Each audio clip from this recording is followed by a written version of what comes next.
الحمد لله رب العالمين والصلاة والسلام على سيد الأنبياء والمرسلين أما بعد فأعوذ بالله من الشيطان الرجيم بسم الله الرحمن الرحيم ولنبلونكم بشيء من الخوف والجوع ونقص من الأموال والأنفس والثمرات وبشر الصابرين الذين إذا أصابتهم مصيبة قالوا إنا لله وإنا إليه راجعون أولئك عليهم صلوات من ربهم ورحمة وأولئك هم المهتدون۔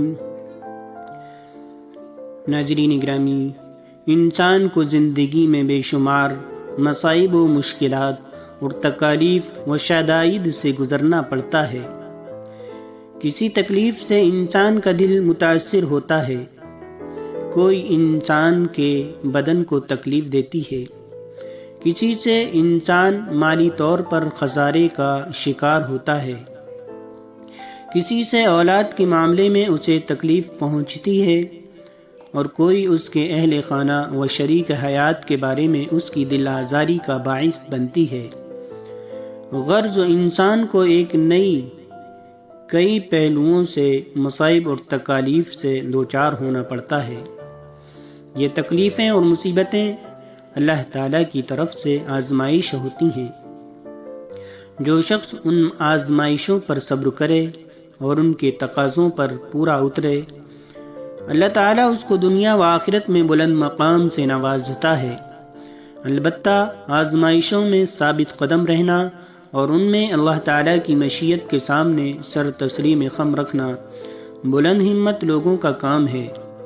قرآن حکیم میں اللہ تعالیٰ نے امن و امان، صحت و سلامتی، جان و مال اور آل و اولاد میں کمی کر کے اہل ایمان کی آزمائش کرنے کا ذکر کیا ہے اور فرمایا ہے، اور ہم ضرور تمہیں خوف و خطر، فاقہ کشی، جان و مال کے نقصانات اور آمدنیوں کے گھاٹے میں مبتلا کر کے تمہاری آزمائش کریں گے۔ ان حالات میں جو لوگ صبر کریں اور جب کوئی مصیبت پڑے تو کہیں کہ ہم اللہ ہی کے لیے ہیں اور اللہ ہی کی طرف ہمیں پلٹ کر جانا ہے، انہیں خوشخبری دے دو، ان پر ان کے رب کی طرف سے بڑی عنایت ہوگی، اس کی رحمت ان پر سایہ کرے گی، اور ایسے ہی لوگ راست رو ہیں۔ دوسری جگہ مال و جان کے ساتھ دشمنان دین اور مشرکین کی طرف سے زبانی اذیتوں کے پہنچنے کا ذکر کیوں کیا گیا؟ لَتُبْلَوُنَّ فِي أَمْوَالِكُمْ وَأَنفُسِكُمْ وَلَتَسْمَعُنَّ مِنَ الَّذِينَ أُوتُوا الْكِتَابَ مِنْ قَبْلِكُمْ وَمِنَ الَّذِينَ أَشْرَكُوا أَذًى كَثِيرًا وَإِن تَصْبِرُوا وَتَتَّقُوا فَإِنَّ ذَلِكَ مِنْ عَزْمِ الْأُمُورِ۔ سورہ آل عمران۔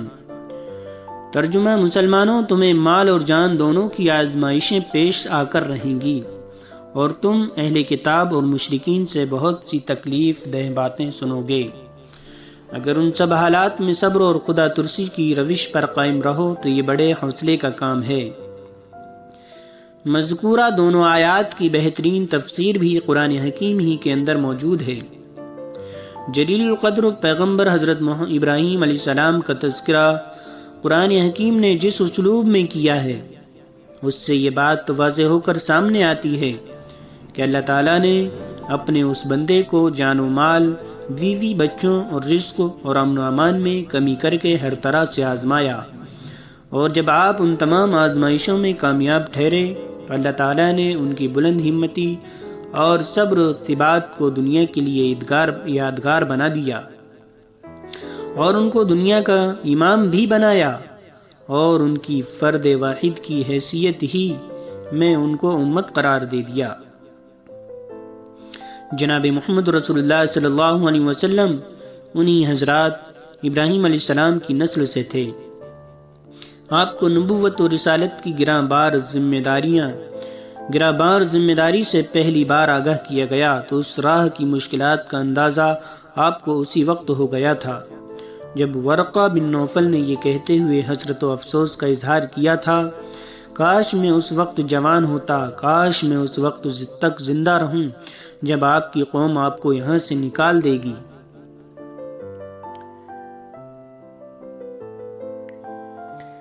ورقہ کی یہ بات واقعتاً سچ ثابت ہوئی کہ جس روز اللہ کے رسول نے لوگوں کو ایک اللہ کی طرف آنے کی دعوت دی، اسی روز سے قوم کی نادانیوں اور ایذاؤں کا سلسلہ جاری ہو گیا۔ آپ کی راہ روکی گئی، آپ کو جھٹلایا گیا، آپ کو ٹھٹا اور تضحیک سے رسوا کرنے کی کوششیں کی گئیں۔ رسول اللہ صلی اللہ علیہ وسلم جب قریش کی ایذاؤں کا ہدف بنے تھے، اس وقت آپ کے رفقا کو ابھی ان مصیبتوں سے واسطہ نہیں پڑا تھا۔ جب قریش کی ایذاؤں کا ہدف بنے تھے، اس وقت آپ کے رفقا کو ابھی ان مصیبتوں سے واسطہ نہیں پڑا تھا۔ رسول اللہ صلی اللہ علیہ وسلم فرمایا کرتے تھے، مجھے اللہ کے معاملے میں اس قدر ڈرایا اور دھمکایا گیا کہ کسی اور کو اس قدر نہیں ڈرایا گیا۔ مجھے اللہ کے معاملے میں جس قدر اذیت سے دوچار کیا گیا، کسی اور کو نہیں کیا گیا۔ میرے اوپر 30 دن رات ایسے بھی آتے رہے کہ میرے اور بلال کے پاس کھانے کے لیے کوئی چیز نہیں ہوتی تھی جس کو کوئی جاندار کھا سکے، سوائے اس معمولی شے کے جو بلال اپنی بغل میں چھپائے ہوتے۔ جو اس ذات کی کیفیت ہے جس کو قرآن نے تمام جہانوں کے لیے رحمت قرار دیا ہے، انسانیت کا محسن بتایا ہے، لوگوں کی ہدایت و نجات کے لیے اپنی جان کو ہلکان کرنے والا کہا ہے،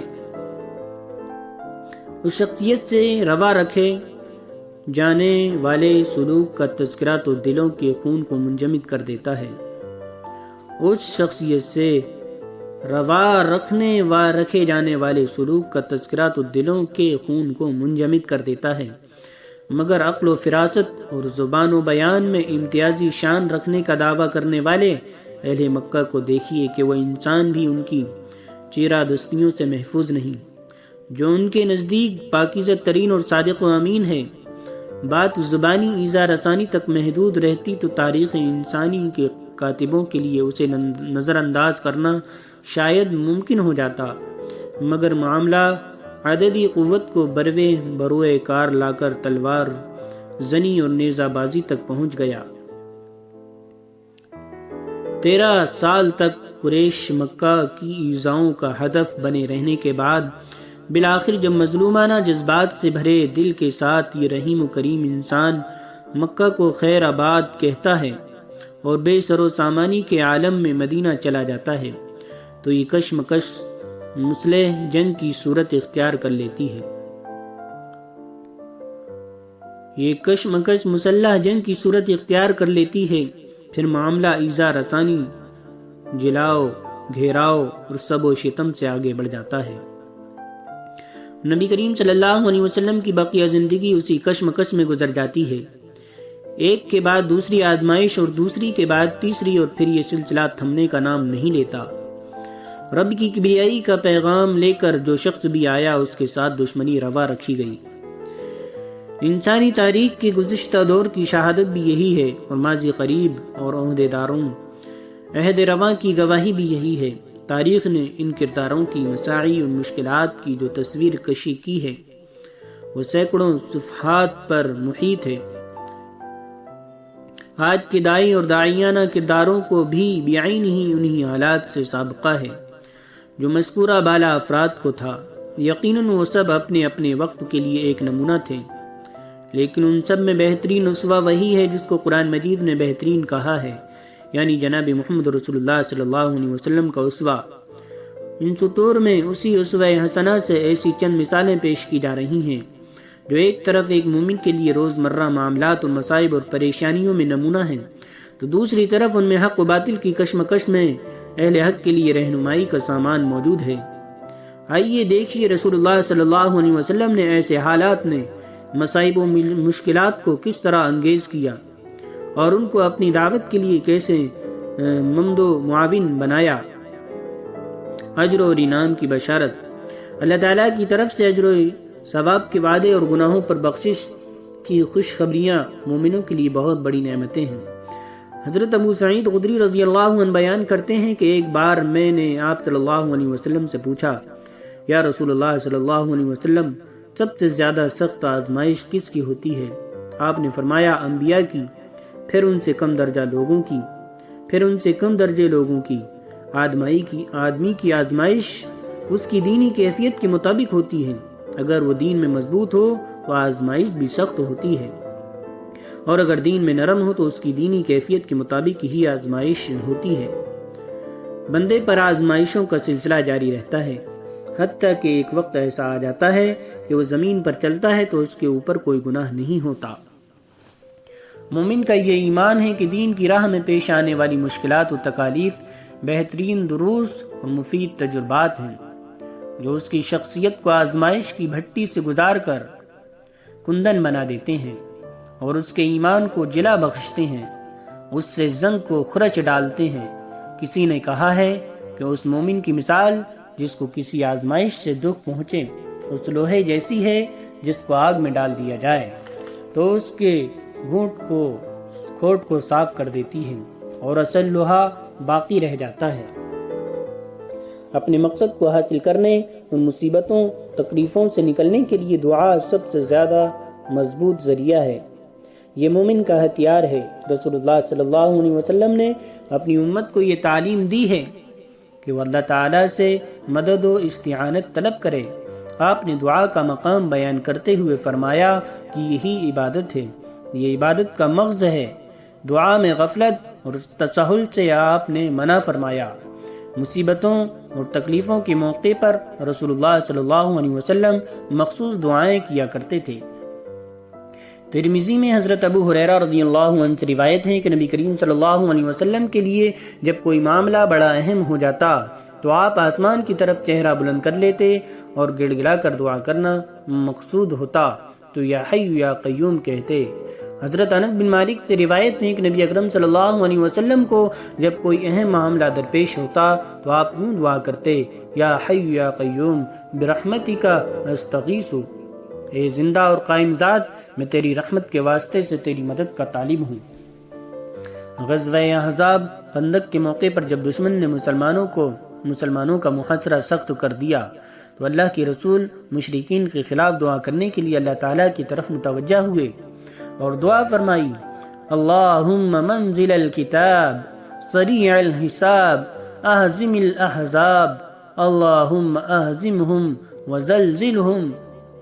اے اللہ، کتاب کی نازل کرنے والے، جلد حساب لینے کی قدرت رکھنے والے، ان لشکروں کو شکست سے دوچار کر دے۔ اے اللہ، ان کو شکست دے دے اور ان کے قدم اکھاڑ دے۔ دعا عظیم عبادتوں میں سے ایک عبادت ہے۔ انسانی عقل ذہانت اور فطانت کی کتنی ہی بلند کیوں نہ سر کر لے، انسانی عقل ذہانت اور فطانت کی کتنی ہی بلندیاں کیوں نہ سر کر لے، بہرحال وہ متزلزل ہونے سے مبرہ نہیں۔ مومن پر ایسے مواقع بھی آتے ہیں جب وہ تفکر و تدبر سے عاجز ہوتا ہے، اس کے لیے اس کے سوا کوئی راستہ نہیں ہوتا کہ وہ اللہ کے سامنے دست دعا دراز کر دے۔ پھر ادھر دعا کے لیے اٹھے ہوئے ہاتھ نیچے آتے اور دعا کے الفاظ کا سلسلہ ختم ہوتا ہے تو ادھر اللہ رب العالمین کی طرف سے قبولیت کا فیصلہ ہو جاتا ہے۔ مسلمان کی شایان نشان نہیں کہ آزمائش و مصائب میں شدت آ جائے، اسلام اور مسلمانوں پر پے در پہ حملے ہونے لگیں تو حالات کی اصلاح اور تبدیلی سے مایوسی و ناکامی اس کے دل میں راہ پا جائے۔ راہ خدا پر چلنے اور لوگوں کو اس طرف بلانے کی جد و جہد جس قدر تکلیف دہ اور صبر آزما تھی، رسول اللہ صلی اللہ علیہ وسلم کو ذاتی حیثیت سے تو اس کا کامل ادراک تھا۔ آپ نے ہر مشکل موقع پر جس عزم و استقلال اور پامردی و ثابت قدمی کا مظاہرہ فرمایا وہ آپ ہی کی شایان نشان تھا۔ آپ اپنی دعوت کی کامیابی اور اسلام کی سربلندی کا یہ یقین اپنے صحابہ کے دلوں میں جاگزیں کرتے تھے۔ مشرق و مغرب تک ان کا پیغام پہنچ جانے کی نوید سناتے تھے۔ مصائب و مشکلات کا جواں مردی اور جرأت مندی سے مقابلہ کرنے کا درس دیتے تھے۔ دعوت دین اور اسلامی تحریک کے کارکنان اور قائدین کے لیے ضروری ہے کہ وہ اس نبوی منہج و حکمت عملی کا دامن نہ چھوڑیں۔ مایوسی، پست ہمتی، بزدلی اور بددلی پھیلانے کے بجائے دلوں کو امید اور یقین سے سرشار کیا جائے۔ مصائب و مشکلات اور آزمائش کے مراحل میں مومن وسائل کے محدود ہونے اور کمزور ہونے کے باوجود گھبرایا نہیں کرتا۔ وہ اپنے خدا پر بھروسہ کر کے راہ خدا میں صبر و استقامت دکھاتا ہے۔ حق کی سربلندی کے لیے خواہ کیسے بھی حالات ہوں، وہ عزم و استقلال اور ثابت قدمی کا مظاہرہ کرتا ہے۔ نبی کریم صلی اللہ علیہ وسلم کے غزوہ مبارک میں غزوہ احد اور غزوہ حنین کے معرکے اس کی نمایاں مثال ہیں۔ غزوہ احد میں کفار نے پلٹ کر حملہ کیا تو اس کی شدت اس قدر تھی کہ بڑے بڑے جوان مرد اور جری مسلمانوں کے لیے بھی میدان میں پاؤں جمانا مشکل ہو گیا تھا۔ اس وقت رسول اللہ صلی اللہ علیہ وسلم صرف 9 صحابہ کے ہمراہ پیچھے تشریف فرما تھے۔ حضور اکرم کی حیات مبارکہ کی آزمائشوں کا یہ نازک ترین موقع تھا کہ اس معرکے میں ایک وقت ایسا بھی آیا کہ آپ کے ساتھ صرف 2 صحابی رہ گئے، حضرت طلحہ بن عبید اللہ اور حضرت سعد بن ابی وقاص۔ آپ کے دفاع میں اپنے آپ کو وقف کر دیا تھا۔ آزمائش کے اس نازک ترین موقع پر رسول اللہ صلی اللہ علیہ وسلم پوری ثابت قدمی سے اپنی جگہ پر موجود تھے اور بلند آواز سے لوگوں کو اپنی طرف بلا رہے تھے۔ حالانکہ اس وقت آواز دے کر بلانا اپنے بارے میں مشرکین کو خبر دینے کے مترادف تھا، لیکن آپ نے جان ہتھیلی پر رکھ کر ایسا کیا اور صحابہ کو دوبارہ اپنے گرد جمع کیا اور مسلمان بالآخر دشمن کو پسپا کرنے میں کامیاب ہو گئے۔ مشاورت اگر شرعی طور پر مطلوب اور لازمی ہے تو مشکل مواقع پر یہ انتہائی لازم ہے۔ مشورے کے ذریعے ہی یہ ممکن ہو سکتا ہے کہ معاملات کا فیصلہ کرنے والی شخصیات اہل عقل ورائے کی چیدہ آراء سے آگاہ ہوں اور کوئی ایسی جامع رائے قائم کر سکیں جو انہیں غلطی کا ارتکاب کرنے سے بچائے۔ رسول اللہ صلی اللہ علیہ وسلم کو اللہ تعالیٰ نے قرآن مجید میں حکم دیا ہے کہ اہل ایمان سے مشورہ کر لیا کرو، وشاورہم فی الامر، اور اہم معاملے میں ان سے مشورہ کر لیا کرو۔ جس بات کا حکم قرآن مجید میں رسول اللہ صلی اللہ علیہ وسلم کو مخاطب کر کے دیا گیا، یہ کیسے ممکن تھا کہ آپ اس حکم کے تقاضوں کو پورا کرنے کا حق ادا نہ کریں؟ چنانچہ آپ نے ہر مشکل موقع اور دشوار و کٹھن صورتحال میں صحابہ سے مشورہ کیا اور بعض مواقع پر لوگوں کی متفقہ رائے کو اپنی رائے پر ترجیح دی۔ واضح رہے کہ رسول اللہ صلی اللہ علیہ وسلم کو مشاورت کا حکم اور اختیار صرف انہی امور میں دیا گیا تھا جن کے بارے میں کوئی وحی نازل نہ ہوئی ہو یا وہ خالصتاً دنیاوی امور ہوں۔ اس کی ایک نمایاں مثال غزوہ بدر ہے۔ مدینہ کی مسلمان قسم پرسی، بے سر و سامانی اور بہت سے مسائل سے دوچار تھے۔ ایسے میں جنگ کا مسلط ہو جانا، جبکہ بڑی تعداد میں لشکر کی آمد تھی، زندگی موت کا سوال تھا، اس نازک مرحلے پر آپ نے صحابہ کرام سے مشورہ کیا اور مختلف مراحل پر رائے لی۔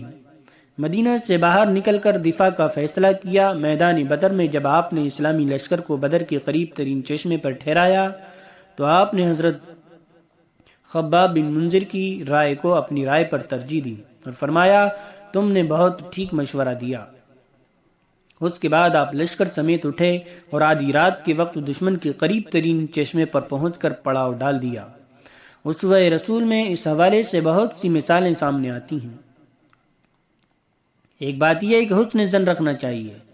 دشمنان دین کا ایک ہتھ کنڈا یہ بھی ہوتا ہے کہ وہ اہل دین کے درمیان غلط فہمیاں پیدا کرتے، شکوک و شبہات ڈالتے، افواہیں پھیلاتے اور اسلام و مسلمان کے بارے میں طرح طرح کی غلط باتیں مشہور کرتے ہیں۔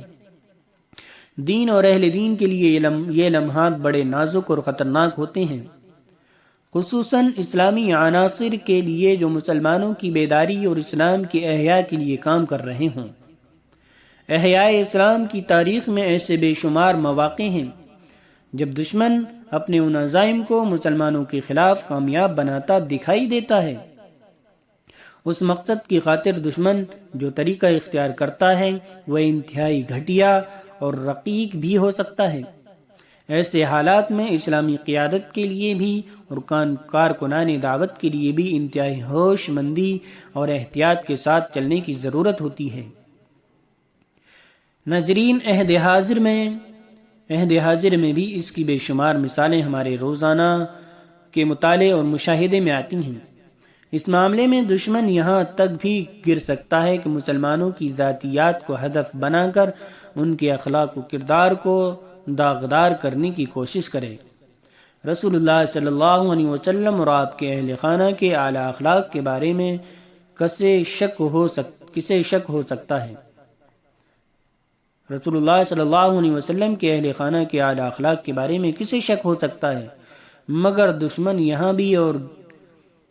یہاں بھی وار کر گیا اور آپ کی زوجہ محترمہ حضرت عائشہ پر تہمت لگا دی۔ کیونکہ یہ افواہ سراسر بے بنیاد اور جھوٹ پر مبنی تھی، اس لیے قرآن حکیم نے اس پر سخت تبصرہ کرتے ہوئے اہل ایمان سے یہ کہا کہ جب تمہیں خانہ نبوت کی پاک دامنی کے بارے میں شک نہیں تھا تو تم نے یہ خبر سنتے ہی فوراً کیوں نہیں کہہ دیا کہ یہ بہت بڑا جھوٹ اور بہتان عظیم ہے؟